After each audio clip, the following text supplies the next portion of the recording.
Hello, folks. My name is Craig Stern. You may know me as the individual behind Sinister Design. Today, I'm here to give you a little update on everything that's been going on with Sinister Design games. For those of you who follow me, you probably know that on March 14th, we released a brand new game called Telepath Tactics Liberated.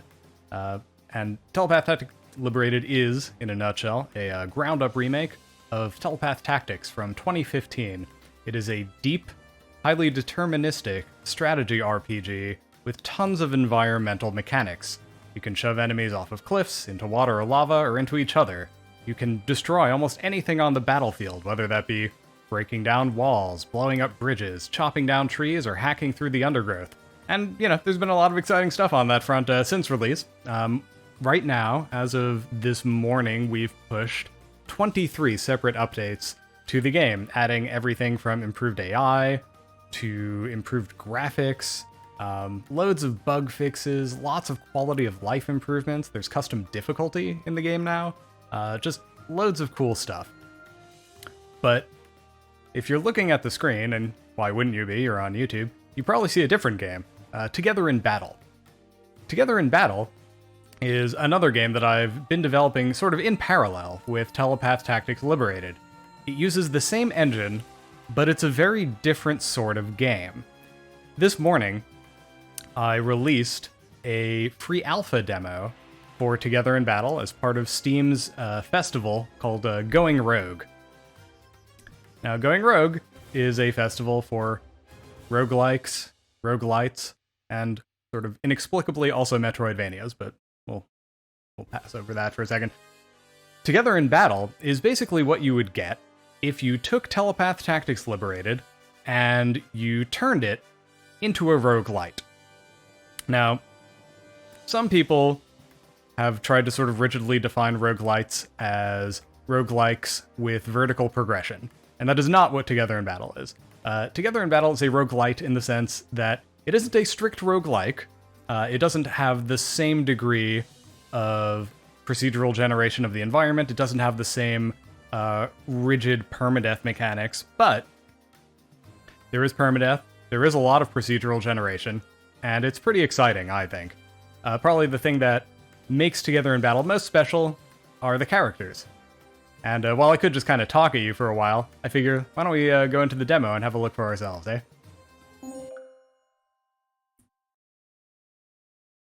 After weeks at sea, you have at last arrived in Kalkerapur, sun-scorched capital of the island nation of Desi. As you alight from the ship, you find yourself lurching to and fro, shifting to counteract the rocking of a sea that no longer lies beneath you. You lean against a post and rest as your brain reorients itself to solid land. Why were you ordered to come here again? Ah, right, you remember. The rebels need troops with combat experience and an experienced commander to lead them. The Imperial Tournament should help take care of both problems at once. So, if you can't tell from the intro, this is kind of a spin-off.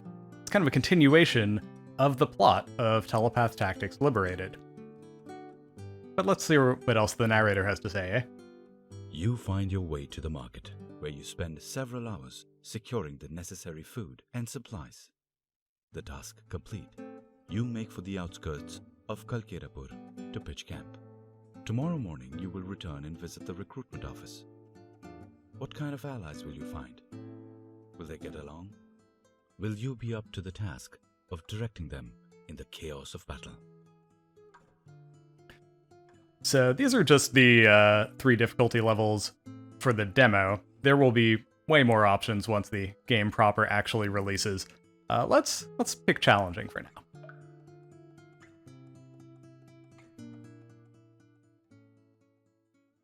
So here's the first thing you'll see that's very different from Telepath Tactics Liberated. There is a calendar system. Time actually passes in this game, and different events can occur on different days. We're on day 1. We need to recruit ourselves a team.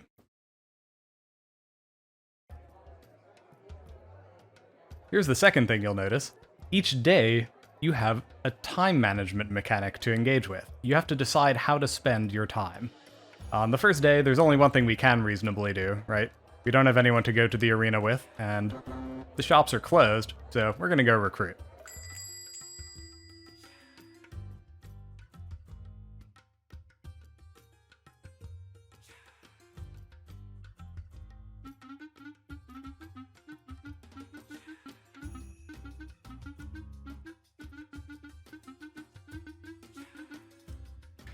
This is Jignalal, the recruiter. Well, we could talk to her. I think we're just going to go straight to the recruitment for purposes of this video. Here we got a little tutorial telling us how to use the recruitment interface. This is sort of the star of the show, right? This is where the meat of this game comes in. All of these characters that we see here are procedurally generated. I have never seen any of them before. And if you play this game, you will never see any of them. They exist exactly once, just for the playthrough, and you can recruit them and add them to your team. Let's take a look at some of what we have. First up, we have a Sci Healer. She's got, looks like, a pretty good Psi stat, which is important. That will determine the strength of her healing abilities. She starts off with Mind Blast and Mind Shield. She's got some bandages, which is nice. She's muscular, which doesn't really help her as a Psi Healer. If we were to ever reclass her into a physical unit, that might actually be helpful. If we wanted her to be like, say, a sort of Psi Healer swordsman or something like that. But not actually helpful for her current class.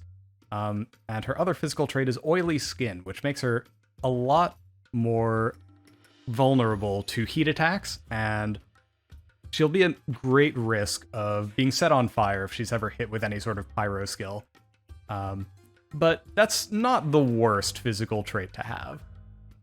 And it looks like we have one other option as far as a healing character out of this initial group. Srilak the Hasul. And yeah, Srilak here has Mind Shield and has Mace. Doesn't have quite as much Psi power as the Sci Healer did, but has Strength. So, could be helpful. His traits are sturdy, or sharp. I'm sorry, this is a she. Her traits are sturdy, good chance of improving health on level up, and skinny, poor chance of improving strength on level up. That's a pretty bad trait to have for a physical fighter. We don't really want someone skinny. Whereas Christine Gemlander here, sorry, not Christine, who am I talking about? Janice Vile Queen here, her abilities use Psi, and she doesn't have any sort of, thing that will hurt her Psi growth. I think we're gonna go with Janice. So that's our first character that we have. And let's take a look at some of these other characters. We could recruit Silver Anvil Queen. Interesting. So you will notice some of these characters, right? Even though they are physical units, some of them have a Psi stat. Characters like this are very helpful if you're looking to multi-class, right? This is someone who could do very well changing from swordsman to, like, say, pyrokineticist, right? She'll still have the ability to use swords, and she'll still have some of that leftover strength, but she'll get a bit of a boost from that starting Psi. Let's go ahead and recruit her. Yeah, we got an assassin here. That's always nice. We've got a mentalist. Mentalists are fun. Get her. Kineticist? Absolutely. Love kineticists. Kineticists are super fun. They throw enemies around. This one has a small stomach, which is handy. He will not consume as much food as other characters, which means we will not have as much to deal with in terms of upkeep. He's also a swimmer, which means that he will do well if he ends up in water. He has bad joints, which means he has reduced dodge, but on the other hand, this guy should not be up front taking hits that much anyway, so I'm not too worried about that. We've got Ignatius Barleysworth here. So this fellow is starting off at level 5, which means he's probably a veteran. He was probably a soldier in a past life before he joined up here. He also is muscular, which isn't great. However, he starts off with very good Psi, and being at level 5 to start is quite helpful. Let's take a look at some of the other characters, though. We've got Jonathan Ravel Shroud here. Sharp-eyed and aquaphobic. Aquaphobic is kind of like the inverse of being a swimmer. You don't do well getting shoved into water if you're aquaphobic. On the other hand, he's sharp-eyed. Sharp-eyed is extremely helpful if you are a Sci fighter, like Jonathan here is, because it means that there's an increased chance for your elemental skills to induce status effects.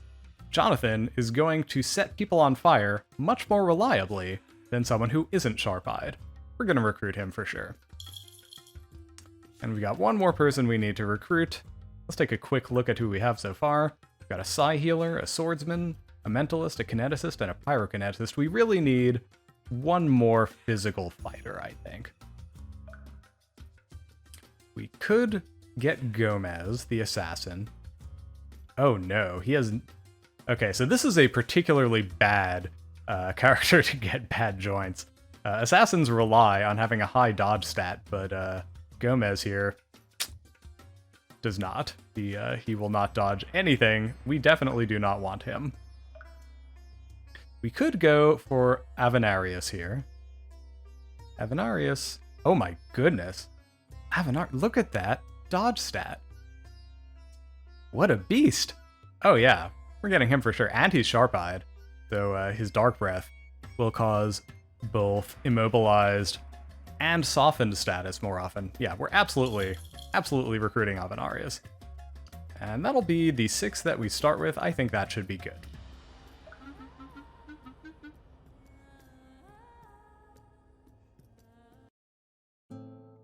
Now here's the fun thing about the procedurally generated characters in this game. They aren't just bundles of stats with a couple of traits. That's something you see in a lot of games right now with procedurally generated characters, and that's fine, but it's very basic. And I wanted to do something a little more interesting with these characters. So we'll get a taste of this here in the evening whenever we come back to camp. You spend hours assembling a smorgasbord of meats, fruits, vegetables, nuts, breads, and cheeses, to say nothing of wine and beer, for an impromptu gathering. The preparations complete, you gather everyone to the center of camp and give a small speech, then dine together by firelight. The mood in camp improves noticeably, as everyone eats and begins to socialize.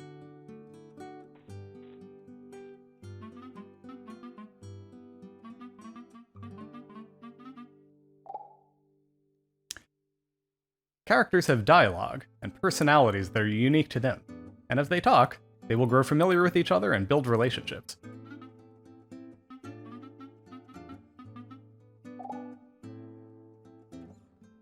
Right now, these characters are just starting to get to know each other. They're introducing themselves to one another, and you're going to start to get a sense of their personalities here. This isn't one of those games where you just get the personality showing up in like a box on their stat screen. It's something you have to intuit based on how they behave.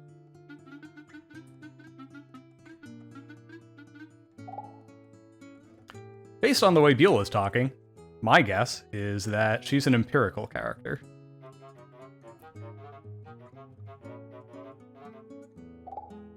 Based on the way Johann is talking, my guess is that he's vindictive.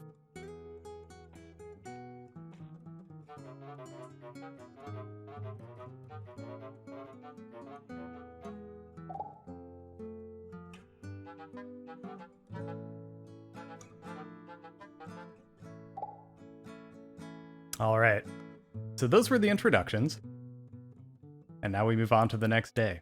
Each day is divided like this. During the daytime, you get to choose a way you want to spend the day, and then in the evening, your characters can kind of do what they want. And it's in the evening that you really start to get to know your characters, and you start to deal with their personality quirks.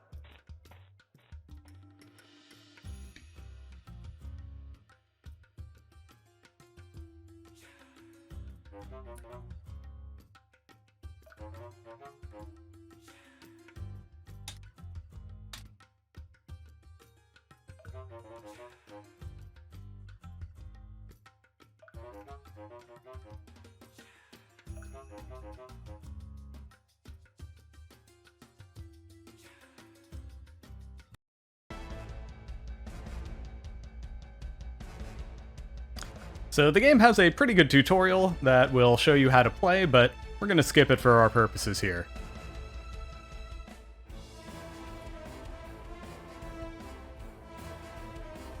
Oh, look at them lining up like that. Love it. So this is going to make it easy to show off a few things. First of all, let's go ahead and have Janice come over here into the grass. One thing you may notice is, if you look in the bottom right of the screen, you may see we've got a bunch of little bonuses to pierce resistance, slash resistance, crush resistance, and dodge. Standing in the tall grass like that gives you a lot of defensive bonuses.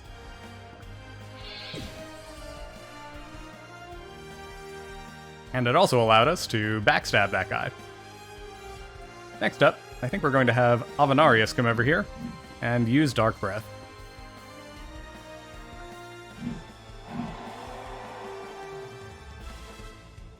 Alright, that's one guy down. Johann here can shove these characters into one another, and he can do so from quite a distance. Let's go ahead and do that.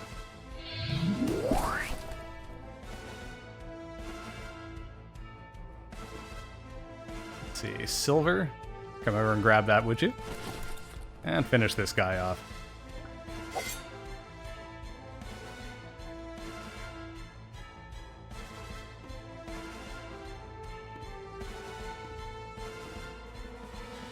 It looks like our healer may get backstabbed here. I'm okay with that. She's in the reeds. She shouldn't take too much damage, hopefully.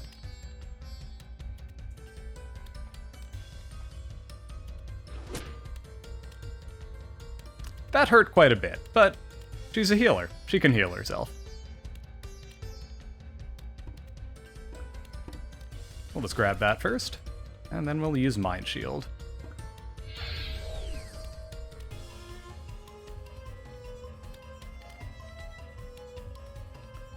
Jonathan, meanwhile, can come over here, do a little bit of mind blasting on this guy.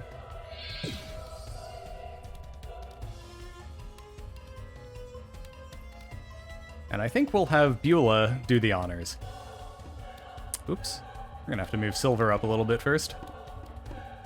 As you can see, character turns can be split into multiple phases. You don't have to do everything all at once.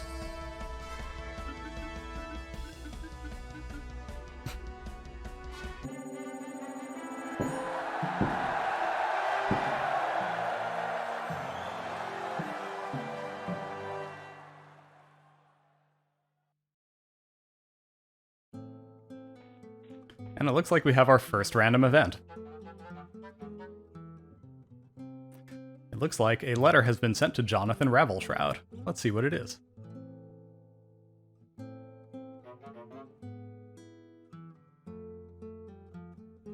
Now, it didn't just pick a name at random there. Donica is a member of Jonathan's family. I don't actually know what Jonathan's family is, but I do know that that's how the game works. It generates a family for every character, and it determines what the relationship is between those characters, if they have a good relationship or if they have a bad relationship. There you go. Donica is his sister, apparently, and it seems they have a good relationship. Now we're going to give the characters free reign, and let's see what they do. Yep, Silver decides to practice, which is helpful. She gains some experience there. Okay, it seems Jonathan is a religious character. He improved his morale by reading his holy book.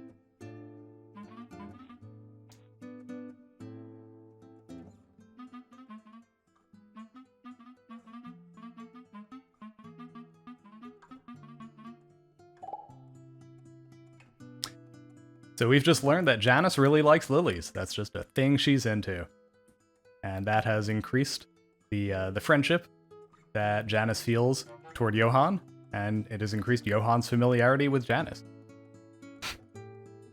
Johann's being a bit of a jerk, but it is improving their relationship. Sometimes characters will rest during the evening if they have a lot of energy or health missing from the previous battle. The more they have missing, the more likely it is they'll spend the evening resting.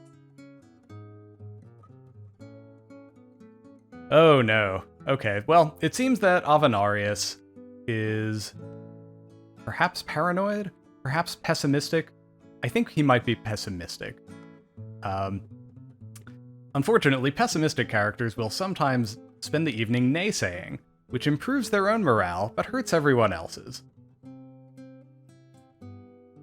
And unfortunately, sometimes, morale will take a hit because no one cleaned up around camp.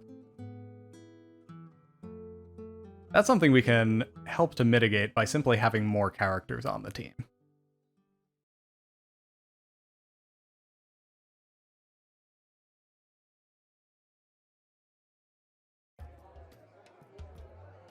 So if we look in the top left here, we can see we have only so much money and quite a hefty salary expense that we're going to have to deal with eventually, but we don't need to worry about it immediately. And in the meantime, we have only 30 food left and we're consuming 10 a day. It's probably to our advantage to go to the shop.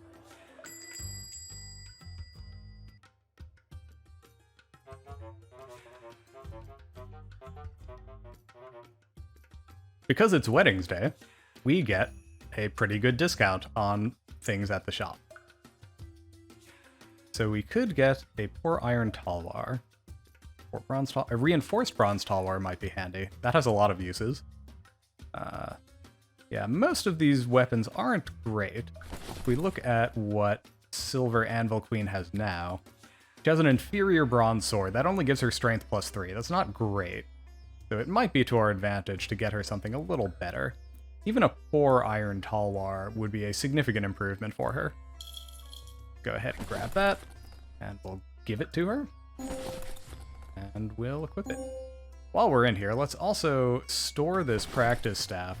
Did anyone else pick up a staff from that battle? You did. Okay, let's store that.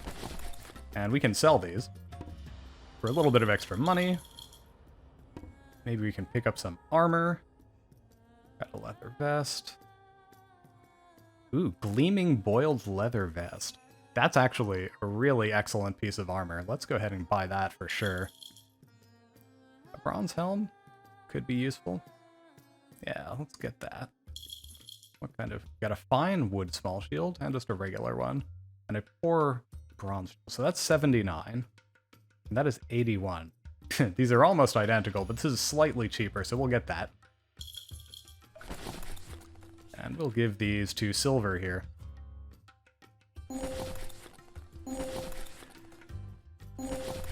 And this is just a regular boiled leather vest. It's not as good as the gleaming one, so we'll unequip this. We'll store it to sell. Or maybe we'll keep it.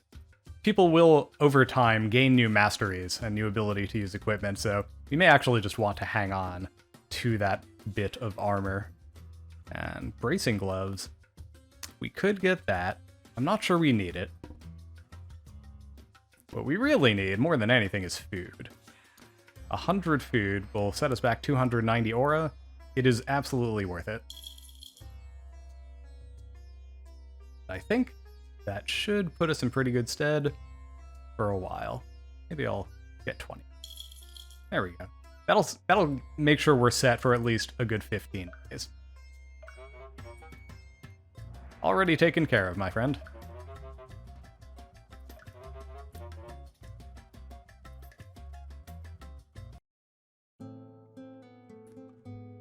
Now, one thing we could do is we could order people to practice. This will give everyone experience, and perhaps they'll even level up, but it will hurt morale a little. Before we do anything, I want to inspect the team. How are we doing on morale? Alright, Jonathan and Avenarius are doing quite well on morale. Silver and Beulah are okay. Janice and Johan are borderline. I'm not sure I really want to push anyone into the negatives right now. Morale is on a scale from -10 to 10. And they probably won't suffer too much if they go down to -1, but if possible, I'd like to keep everyone at least at 0, if not higher. So instead of doing that, let's just give everyone free reign. There we go, Silver is cleaning up around camp. That'll keep us from taking any more morale hits. Beulah and Jonathan decide to spend the evening sparring with one another. This is good. This is something that happens when characters start to build familiarity with one another, as they will sometimes decide to undertake activities together in the evening. Janice is going to talk to Avenarius here.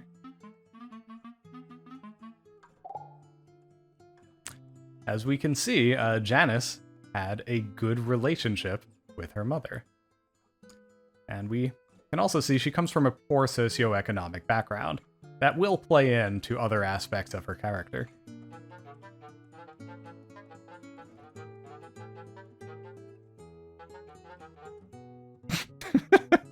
Oh, Afanarius.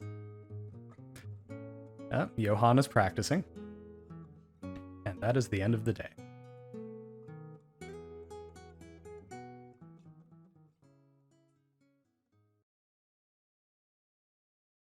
Now, we're very low on money, so we're probably going to want to go into the arena now and earn some.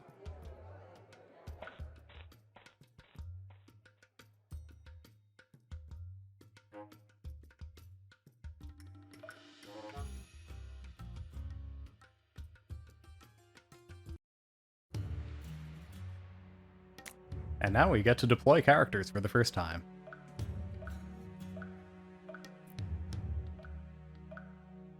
We have a very Sci-heavy team here, which means we're not spending too much on equipment, and that's nice. However, we're going to have to work really hard to keep everyone safe from physical damage.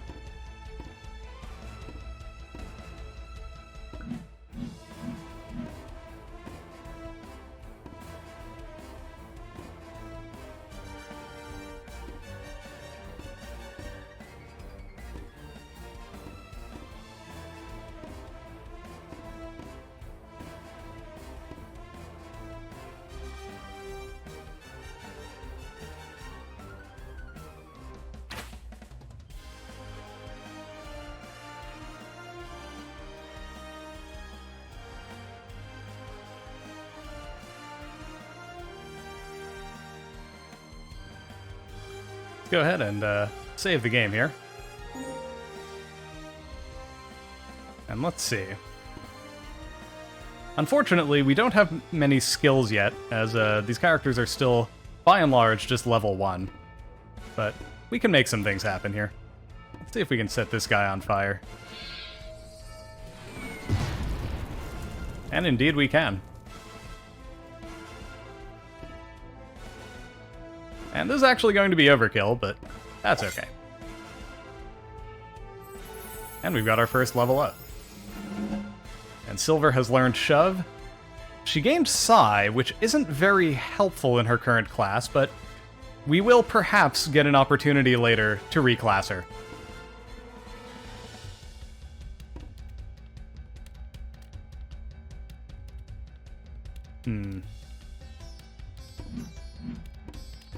So one thing we could perhaps do, if we can soften this engineer, we may be able to kinetically pull them into the log, and perhaps that'll do enough to finish them.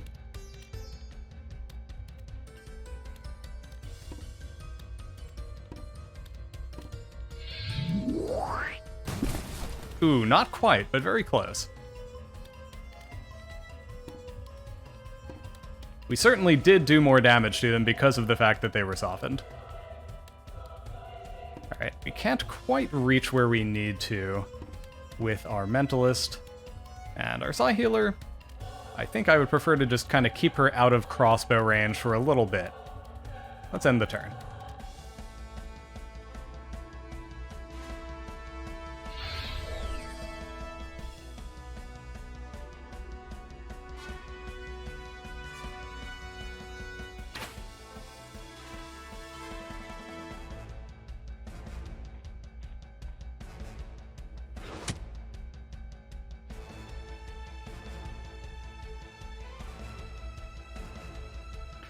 Playing on challenging difficulty on the demo, the AI is not playing at full strain. The AI is definitely cutting me some breaks here. If you decide to play on brutal, it will not. The AI will be quite merciless on that level. Let's see. Jonathan could use the experience a little bit more, so I think I'm going to let him finish off this archer here. Okay, we now know that Jonathan worships Crucius.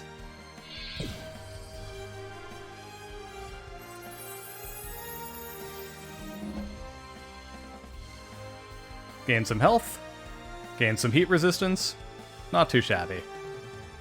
The more you learn about your characters, the better you'll be able to deal with the problems they face when it comes time to deal with them in the evening.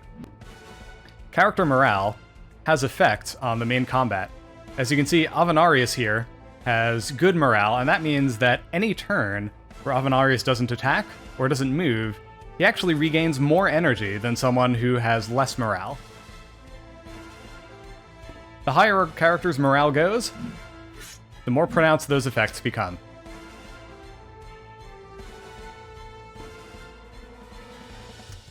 Yeah, we can't quite reach we can't quite reach the healer with Johann, but I think we may be able to finish off this engineer.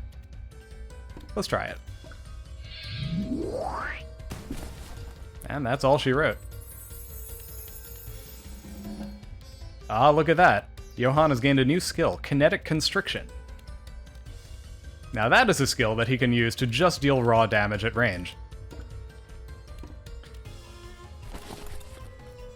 With this, we've just gained some throwing axes.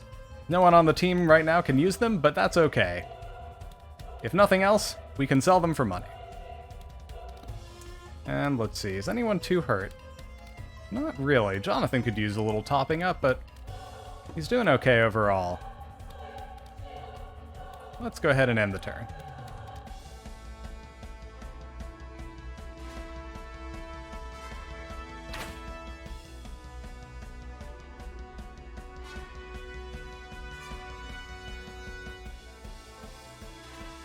Oh yeah, this arena opponent is scared. She only has 1 health, that's why she's running away. But it won't be enough.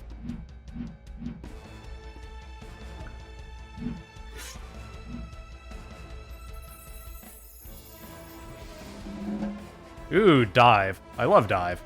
Dive is a knockback skill. Very helpful.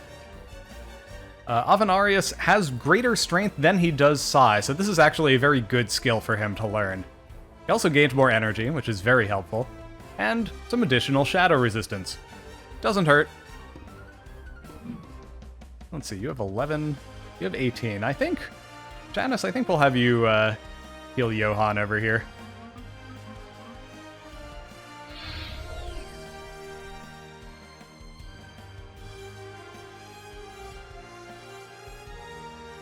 Alright. Let's definitely level up Beulah here.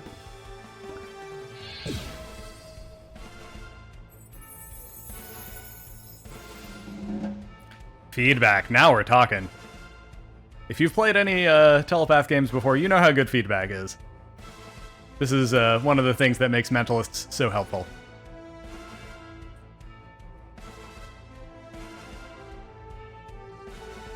Yeah, Jonathan, you're the only one who hasn't gained a new skill yet, other than our healer, so let's go ahead and get you a little more experience.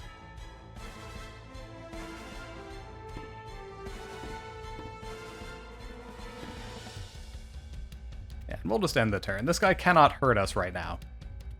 That said, we cannot just sit here and farm experience off this guy forever. When you're in the arena, the crowd will start to get upset if you take too long.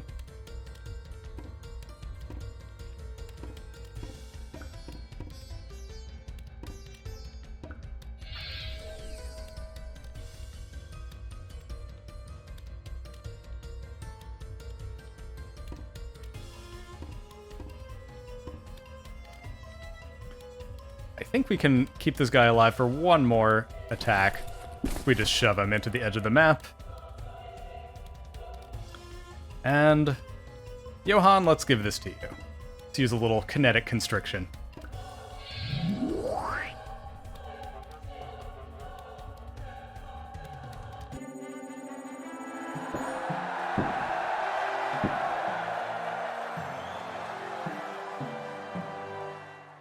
Victory is ours.